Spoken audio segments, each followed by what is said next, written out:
নরম হয়ে গেছে।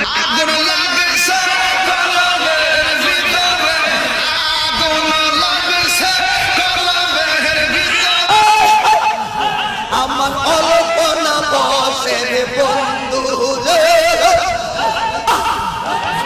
কোনোভাবেই মাজারের মধ্যে যাওয়া হয় অবশ্যই তা পবিত্র কিছু হয়। আপনার বুঝে না আসলে, আপনার তাকদীরে না থাকলে, আপনার নসিবে মাজার জিয়ারত না থাকলে, ইন্ডিয়া গিয়ে বসে থাকেন, এই বাংলার জমিনে থাকলে অবশ্যই মাজার জিয়ারত করতে হবে। প্রত্যেক ধর্মেই তো মানে মূল কথা যেটা গৌতম বুদ্ধ বলে গেছেন, মানব কল্যাণ। সকল জগতের সকল প্রাণী